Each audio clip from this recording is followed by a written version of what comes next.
La cena del Cordero, la misa, el cielo en la tierra, por Scott Hahn. Capítulo 3. Pensando en la parroquia, el Apocalipsis como un retrato de familia.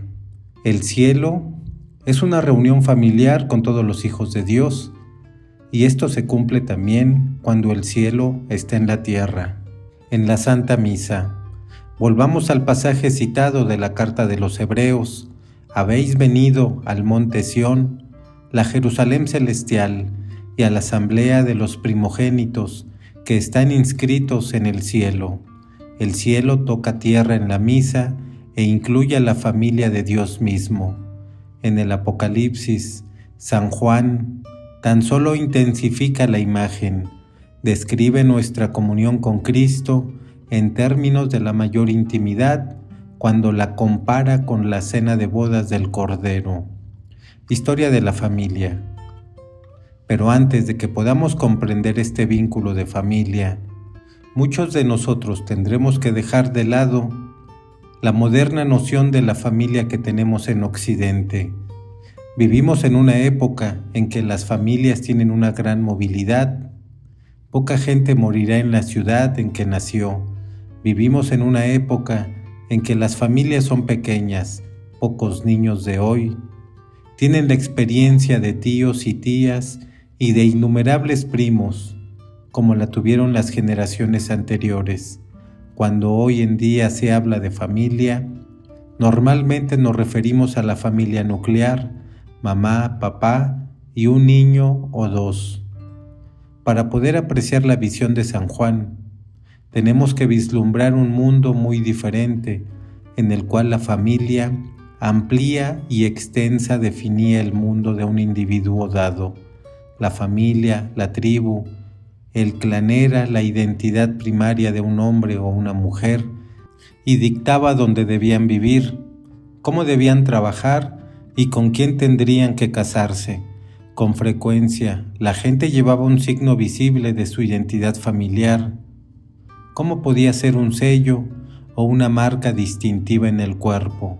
En el mundo antiguo, una nación era en gran medida una red de familias de este tipo, como Israel, que estaba formado por las 12 tribus que llevaban los nombres de los hijos de Jacob. Dando unidad a cada familia estaba el vínculo de alianza, ese concepto cultural amplio de lo que constituían las relaciones humanas, los derechos, las obligaciones y las lealtades. Cuando una familia daba la bienvenida a nuevos miembros mediante matrimonio u otra alianza parecida, ambas partes, los nuevos miembros y la tribu establecida, solían sellar la alianza mediante solemne juramento, compartiendo una comida común u ofreciendo un sacrificio. La relación de Dios con Israel estaba definida por una alianza, y Jesús describió su relación con la Iglesia en los mismos términos. En la última cena bendijo el cáliz de la nueva alianza en su sangre. El libro del Apocalipsis pone de relieve que esta nueva alianza es el más estrecho e íntimo de los vínculos familiares. La visión de San Juan concluye con la cena nupcial del Cordero y su esposa, la Iglesia. Con este acontecimiento, los cristianos sellamos y renovamos nuestra relación familiar con Dios mismo. En nuestros cuerpos llevamos la marca de la tribu de Dios. Nos dirigimos a Dios mismo con nuestro verdadero hermano, nuestro Padre, nuestro Esposo. Un Dios que es familia. En el Apocalipsis, los creyentes llevan en la frente la marca de esta familia sobrenatural. Los primeros cristianos, durante siglos, se recordaban esta realidad haciendo la señal de la cruz en la frente. Hacemos lo mismo cuando hoy en día nos antiguamos, marcamos nuestro cuerpo en el nombre de nuestra familia divina, Padre, Hijo y Espíritu Santo. Por eso, tanto en el Apocalipsis como en la misa, la familia de Dios, como cualquier familia tradicional del antiguo Israel, encuentra su identidad en el nombre de la familia y en su señal. Pero aquí está la revelación más importante. Nuestra familia no solo lleva el nombre de Dios, nuestra familia es Dios. El cristianismo es la única religión cuyo único Dios es una familia. Su nombre más propio es Padre, Hijo y Espíritu Santo. Dijo Juan Pablo II, nuestro Dios en su misterio más íntimo no es una soledad sino una familia, puesto que lleva en sí mismo paternidad, filiación y la esencia de la familia que es el amor. Para mí, se trata de una verdad trascendental. Date cuenta de que no dijo que Dios es como una familia, sino que es una familia. ¿Por qué? Porque Dios posee desde toda la eternidad los atributos esenciales de una familia: paternidad, filiación y amor, y es el único que los posee en toda su perfección. Así que sería más apropiado decir que los Han o cualquier otro hogar son como una familia, puesto que nuestra familia tiene estos atributos, pero solo imperfectamente. Dios es una familia y nosotros somos suyos. Al establecer la nueva alianza, Cristo fundó una iglesia, su cuerpo místico, como una extensión de su encarnación. Al asumir la carne, Cristo la divinizó y extendió la vida de la Trinidad a toda la humanidad a través de la iglesia. Incorporados al cuerpo de Cristo, nos hacemos Hijo en el Hijo, nos convertimos en hijos de la casa eterna de Dios, formamos parte de la vida de la Trinidad. La Iglesia Católica es nada menos que la familia universal de Dios. Afinidad por la Trinidad. Como católicos, renovamos nuestro vínculo de alianza familiar en la cena de bodas del Cordero, una acción que es al mismo tiempo comida en común, sacrificio y pacto mediante juramento, un sacramento. El Apocalipsis desveló que la Eucaristía es como un banquete de bodas en el que el Hijo Eterno de Dios entra en la más íntima unión con su esposa, la Iglesia. Es esta comunión la que nos hace uno con Cristo, hijos en el Hijo. Para prepararnos para esta comunión, nuestra nueva alianza, nuestro matrimonio místico, como todos los esposos, tenemos que dejar atrás nuestra antigua vida, al igual que una esposa renunciaremos a nuestro viejo nombre. Por uno nuevo, nos identificaremos para siempre con otro, con nuestro amado Jesucristo, el Hijo de Dios. El matrimonio exige que los esposos hagan un sacrificio de sí mismo que sea completo y total, como lo fue el de Cristo en la cruz, pero somos débiles y pecadores, y nos resulta insoportable hasta la misma mención de un sacrificio así. Aquí está la buena noticia. Cristo se hizo uno de nosotros para ofrecer su humanidad como sacrificio perfecto. En la misa unimos nuestro sacrificio al suyo, y esa unión hace que nuestro sacrificio sea perfecto, sin dolor. La misa es el sacrificio perfecto del Calvario, realizado una vez por todas, que es presentado en el altar del cielo por toda la eternidad. No se trata de una repetición, hay un único sacrificio, es perpetuo y eterno, y por eso nunca necesita ser repetido, pero la misa es nuestra participación en ese único sacrificio y en la vida eterna de la Trinidad en el cielo, donde el Cordero está en pie eternamente, como si estuviera sacrificado. ¿Cómo puede ser esto? ¿Cómo puede ofrecer Dios un sacrificio? ¿A quién podría Dios ofrecer un sacrificio? En la divinidad, en el cielo, este amor que da la vida continúa incruentamente pero eternamente. El Padre vierte la totalidad de sí mismo, no se reserva nada de su divinidad. Eternamente es Padre del Hijo. El Padre es por encima de todo un amante que da la vida, y el Hijo es su imagen perfecta. Por tanto, ¿qué otra cosa es el Hijo sino un amante que da la vida? Y Él está siendo imagen del Padre desde toda la eternidad, vertiendo la vida que ha recibido del Padre. devuelve esa vida al Padre como perfecta expresión de agradecimiento y de amor. Esa vida y amor que el Hijo ha recibido del Padre y que hace volver al Padre es el Espíritu Santo. ¿Por qué hago esta consideración ahora? Porque esto es lo que sucede en la misa. Los primeros cristianos estaban tan admirados por este hecho que estaban dispuestos a cantarlo, como en este himno sirio del siglo VI. Sean ensalzados los misterios de este templo, en el que cielo y tierra simbolizan la Trinidad superensalzada y la obra de nuestro Salvador. La misa hace presente en el tiempo lo que el Hijo ha estado haciendo desde toda la eternidad, amar al Padre como el Padre ama al Hijo, devolviendo el don que recibió del Padre. Un cambio masivo. Ese don es la vida que estamos llamados a compartir. Pero antes de que podamos hacerlo, tenemos que sufrir un cambio significativo. En nuestro estado actual, somos incapaces de dar o recibir tanto. El fuego infinito del amor divino nos consumiría, pero no podemos cambiarnos a nosotros mismos. Por eso, Dios nos da su propia vida en los sacramentos. La gracia compensa la debilidad de la naturaleza humana.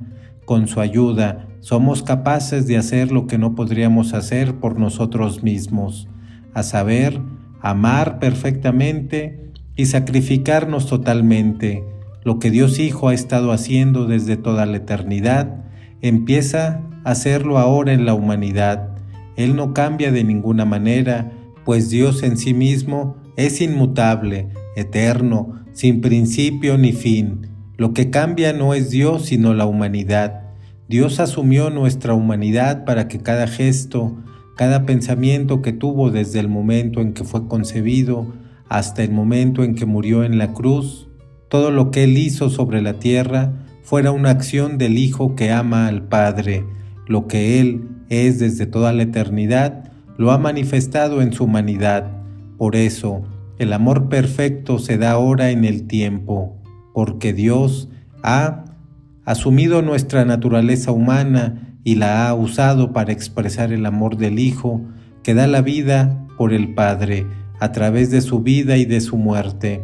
Jesús deificó a la humanidad, la unió a la divinidad, y cada vez que recibimos la Eucaristía, recibimos esta humanidad de Jesucristo glorificada, divinizada, fortalecida, manifestación perfecta del amor del Hijo Divino por el Padre.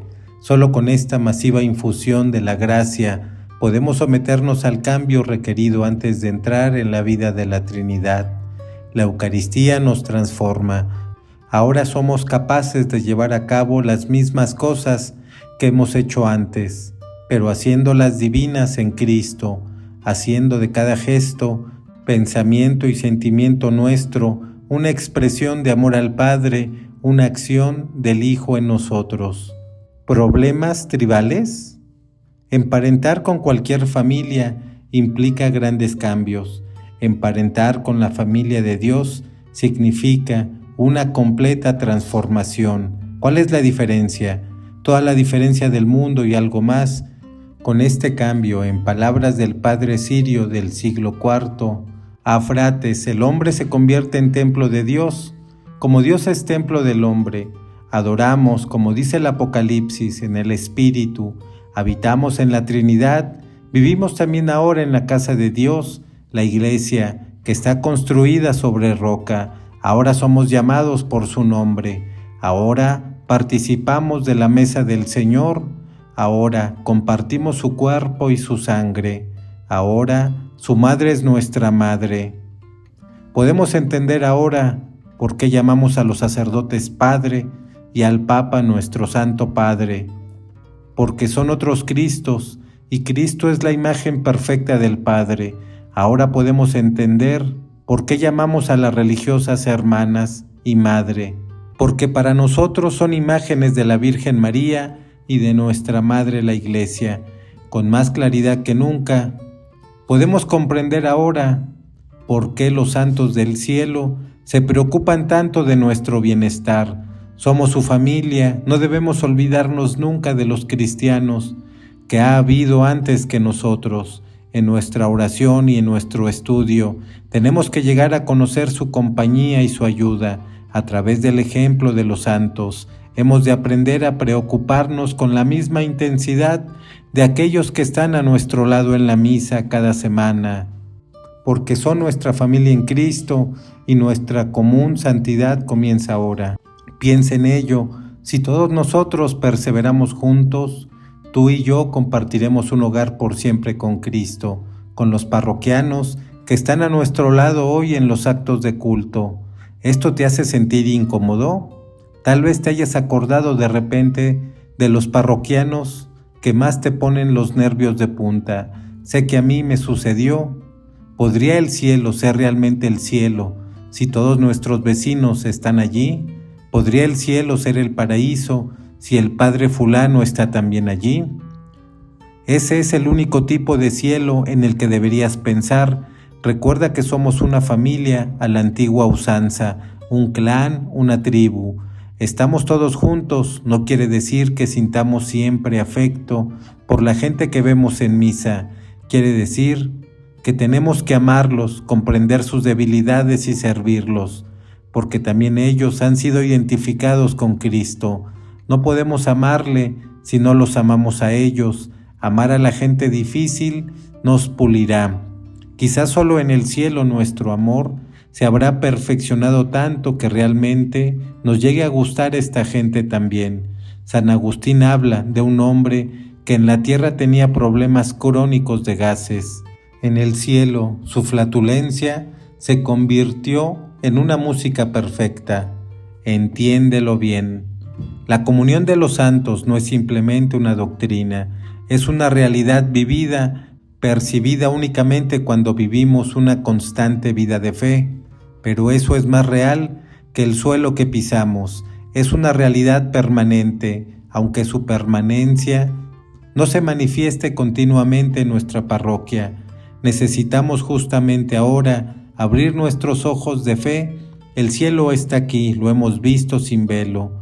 La comunión de los santos está a nuestro alrededor, con los ángeles en el monte Sión, cada vez que vamos a misa. Capítulo 4. El rito hace la fuerza. ¿En qué se distingue la misa? Ir a misa es ir al cielo, donde Dios mismo enjugará toda lágrima. Pero el cielo es mucho más que eso, es donde nos sometemos a juicio, donde nos vemos a nosotros mismos, a la clara luz matutina del día eterno, y donde el justo juez lee nuestras obras en el libro de la vida. Nuestras obras nos acompañan. Cuando vamos al cielo, van con nosotros cuando vamos a misa. Ir a misa es renovar nuestra alianza con Dios como en un banquete de bodas, porque la misa es la cena nupcial del Cordero.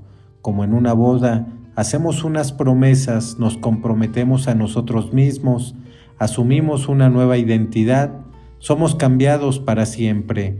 Ir a misa es recibir la plenitud de la gracia, la vida misma de la Trinidad. Ningún poder del cielo o de la tierra puede darnos más de lo que recibimos en la misa, pues recibimos a Dios dentro de nosotros mismos. No debemos subestimar estas realidades. En la misa, Dios nos ha dado su misma vida. No se trata simplemente de una metáfora, un símbolo o un anticipo. Tenemos que ir a misa con ojos y oídos, mente y corazón, abiertos a la verdad que se nos presenta delante, la verdad que se eleva como incienso. La vida de Dios es un don que tenemos que recibir adecuadamente y con gratitud. Nos da la gracia como nos ha dado el fuego y la luz que, mal usados, pueden quemarnos o cegarnos. De modo parecido, la gracia recibida indignamente nos expone a un juicio y a consecuencias mucho más graves. En cada misa, Dios renueva su alianza con cada uno de nosotros, poniendo ante nosotros vida y muerte, bendición y maldición.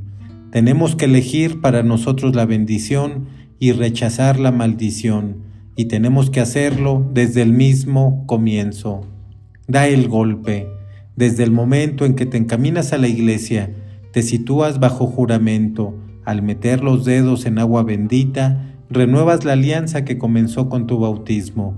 Quizá te bautizaron de niño, tus padres tomaron la decisión por ti, pero ahora, con este simple movimiento, tomas la decisión por ti mismo. Con el agua tocas la frente, el corazón, los hombros y te santiguas en el nombre en el que fuiste bautizado.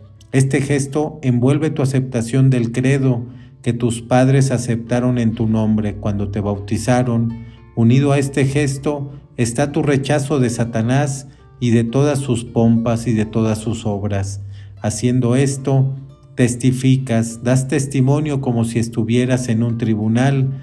En un tribunal, un testigo se pone en riesgo a sí mismo, su reputación y su futuro. Si falla en decir la verdad, toda la verdad y nada más que la verdad, sabe que se enfrentará a severas consecuencias. Tú también estás bajo juramento, no lo olvides. La palabra latina sacramentum significa literalmente juramento. Cuando haces la señal de la cruz, renuevas el sacramento del bautismo, renovado así tu obligación de vivir de acuerdo con los derechos y obligaciones de la nueva alianza.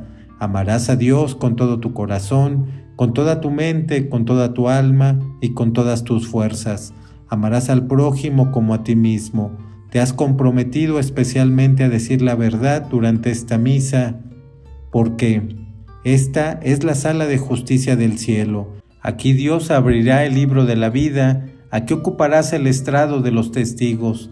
Muchas veces durante la vida dirás amén, palabra aramea que expresa asentimiento y estar de acuerdo, sí, así sea, en verdad, amén. Es más que una respuesta, es un compromiso personal. Cuando dices amén, comprometes tu vida, por tanto, tienes que saber lo que dices. Por eso en la misa no eres simplemente un espectador, eres un participante. Tuya es la alianza que vas a renovar. Tuya es la alianza que Jesús mismo renovará aquí y ahora. Comida que sella un pacto. Siempre que Dios hizo una alianza, dio también un programa para su renovación. La alianza no era solamente un acontecimiento pasado, estaba en activo, perpetuamente presente, continuamente actualizada. Habría de pasar generaciones desde la alianza del Sinaí, pero cada vez que los hijos de Israel renovaban esa alianza, cada vez que celebraban la Pascua, era como si la alianza se estuviera realizando hoy. La misa es nuestra perpetua renovación de la nueva alianza. Es un juramento solemne que haces ante innumerables testigos, como en la sala de justicia del Apocalipsis. Por eso, con todos los coros angélicos cantamos: cuando el cielo baja a la tierra, recibes el privilegio de rezar junto a los ángeles, pero recibes también la obligación de vivir con arreglo a tus oraciones. Esos mismos ángeles te harán responsable de cada palabra que reces, y no solo de lo que reces, sino de lo que oigas, porque lo que oímos proclamar es la palabra de Dios y no las promesas de cualquier político a quien podemos votar a favor o en contra. Escuchamos la palabra de Dios y no cualquier reportaje de actualidad cuya fiabilidad podemos permitirnos poner en duda. En los tribunales de la tierra, los testigos simplemente juran sobre la Biblia. En misa, juramos la Biblia, oímos la palabra de Dios, estaremos obligados por ella. Creo en la Iglesia, que es una santa, católica y apostólica. Vivimos de acuerdo con las enseñanzas de esa Iglesia, sin reservas y sin excepción. Las encuestas indican que más del 90% de los católicos de los Estados Unidos, por ejemplo, rechazan las enseñanzas de la Iglesia sobre el control artificial de la natalidad, pero podemos suponer que estos mismos católicos se sitúan bajo juramento cada domingo y recitan el credo. ¿Cuáles son las consecuencias de tan enormes falsos testimonios? Perdona nuestras ofensas, como también nosotros perdonamos a los que nos ofenden. Nosotros que mendigamos la misericordia de Dios, ponemos esta condición para su misericordia, que perdonaremos primeramente a aquellos que nos han agraviado, pero casi todos cargamos con algunos rencores, incluso más allá del umbral de la Iglesia. La paz del Señor esté siempre con vosotros y con tu espíritu. Simbólicamente damos la paz a los que están a nuestro lado, pero ¿cuántas horas pasarán entre el final de la misa y el primer estallido de nuestro genio? El cuerpo de Cristo. Amén. Con qué atención recibimos el pan de vida, al Cristo de la fe y de la historia. Si cumplimentásemos a un rey de la tierra con la misma atención, ¿cómo seríamos juzgados? Oír la palabra de Dios, recibir el pan de vida, son profundos misterios, son dones increíbles, pero son también poderosos compromisos. En la misa recibimos vida divina, poder divino, más poderoso que las mayores fuerzas de la tierra. Piensa en la electricidad que puede alumbrar tu casa o parar tu corazón. Piensa en el fuego que puede dar calor a tu familia o consumir una manzana de la ciudad. No son más que sombras borrosas del poder sobrenatural de Dios que creó el fuego y formó la tierra de la nada. Si enseñamos a nuestros hijos a tratar con respeto la electricidad y el fuego, con cuanto mayor respeto deberíamos tratar los misterios mismos del cielo, que nos llenan en la comunión, la verdad o sus consecuencias. No podemos excusarnos del juicio que nos atraemos cuando fracasamos en cumplir nuestro testimonio. Escucha la advertencia de San Pablo. Por tanto, cualquiera que come el pan o bebe el cáliz del Señor indignamente, será reo de profanar el cuerpo y la sangre del Señor. Reos de blasfemia, no es poca cosa para asegurarse un sacrificio puro. Los primeros cristianos confesaban sus pecados en público. Hoy en día, el sacramento de la confesión es privado y no tan oneroso. ¿Le sacamos el máximo provecho? Por esto, es por lo que muchos de vosotros sois débiles y enfermos, y algunos han muerto. No nos atrevemos a desechar esta afirmación como algo caducado o supersticioso. San Pablo sabía lo que decía y la Iglesia, aún hoy, conserva esta idea en la liturgia. Las malas comuniones hacen recaer un juicio sobre nuestras cabezas. El sacerdote, antes de recibir la comunión, dice: no sea para mí un motivo de juicio y condenación, sino que me aproveche para defensa del alma y cuerpo, como remedio saludable. Recibir la comunión, por tanto, es recibir el cielo o buscarse el más severo castigo. En algunas épocas y lugares, el peso de este juicio apartó a los cristianos de la comunión durante años, pero esta no es la solución de San Pablo. Más que apartarse, recomienda el arrepentimiento. Examínese el hombre a sí mismo y entonces coma del pan y beba del cáliz. Nadie puede superar este examen, todos somos pecadores, nadie es digno de acercarse a Dios Todopoderoso, y mucho menos de entrar en comunión con Él. Incluso San Juan, el discípulo amado y modelo de pureza y virtud, cayó maravillado cuando vio a su mejor amigo Jesucristo en la gloria. ¿Cómo responderemos interiormente cuando el sacerdote levanta la hostia y dice: «Este es el Cordero de Dios»?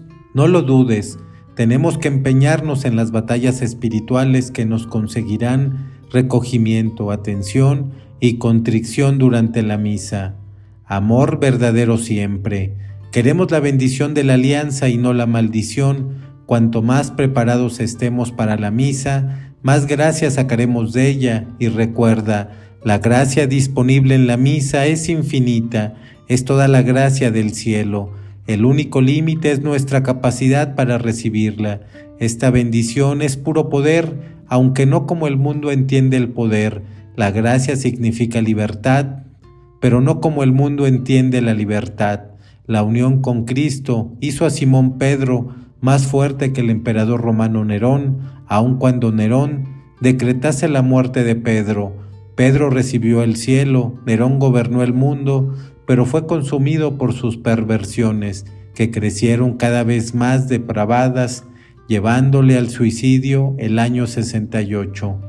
La gracia compensa cada debilidad de nuestra naturaleza humana. Con la ayuda de Dios somos capaces de hacer lo que nunca podríamos hacer por nosotros mismos, a saber amar perfectamente, sacrificarnos completamente, entregar nuestras vidas como Cristo lo hizo, No estaremos aferrados a nada de la tierra, prefiriendo en vez de eso levantarnos hacia el cielo. Los mártires del Apocalipsis son los únicos que hablan desde el altar, son sacramentos del sacrificio eucarístico de Cristo. En sus vidas manifestaron la verdadera naturaleza del amor, ofrecerse a uno mismo en sacrificio. Podemos vivir este martirio donde quiera que estemos. Para ser mártires no necesitamos viajar a países opresores anticristianos. Tan solo necesitamos hacer las mismas cosas que hemos hecho siempre, pero haciendo de cada uno de esos gestos, acciones, pensamientos y sentimientos, una expresión de amor al Padre, una imitación del Hijo dentro de nosotros. Eso es lo que quiere decir vivir la misa, hacer maravillas. Ser misioneros y mártir quiere decir restaurar todas las cosas en Cristo. Significa hacer la cena para Cristo y por Él, para el Padre y para sus hijos, que son los tuyos. Significa ir a trabajar y hacer las tareas con amistad hacia tus compañeros, y no solamente para que te suban el sueldo el próximo año o para conseguir una promoción, sino para ganar una herencia eterna. Recuerda de nuevo las palabras del Vaticano II. Todas sus obras, oraciones, tareas apostólicas, la vida conyugal y familiar, el trabajo diario, el descanso espiritual y corporal, todo ello se convierte en sacrificios espirituales agradables a Dios por Jesucristo, que ellos ofrecen con toda piedad a Dios. Padre, en la celebración de la Eucaristía, uniéndolos a la ofrenda del cuerpo del Señor, toda nuestra vida está metida en la misa y se convierte en nuestra participación en la misa. Cuando el cielo baja a la tierra, levantamos nuestro corazón para encontrarlo a mitad de camino. Ese es el esplendor de lo ordinario. El día a día se convierte en nuestra misa. Así es como realizamos el reino de Dios. Cuando empezamos a ver que el cielo nos espera en la misa, empezamos ya a llevar nuestra casa al cielo y empezamos ya a llevarnos el cielo a casa. Nos convertimos en mártires, testigos de Jesucristo, cuya parucía, cuya presencia conocemos más íntimamente. La cena está preparada. Fuimos hechos como criaturas de la tierra, pero fuimos hechos para el cielo, nada menos. Fuimos hechos en el tiempo como Adán y Eva, pero no para permanecer en un paraíso terrenal, sino para ser llevados a la vida eterna de Dios mismo. Ahora, el cielo ha sido desvelado para nosotros con la muerte y resurrección de Jesucristo. Ahora se da la comunión para la que Dios nos ha creado. Ahora el cielo toca tierra y te espera. Jesucristo mismo te dice: mira, estoy a la puerta y llamo.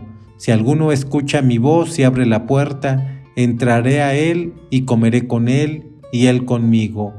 La puerta se abre ahora a la cena nupcial del Cordero.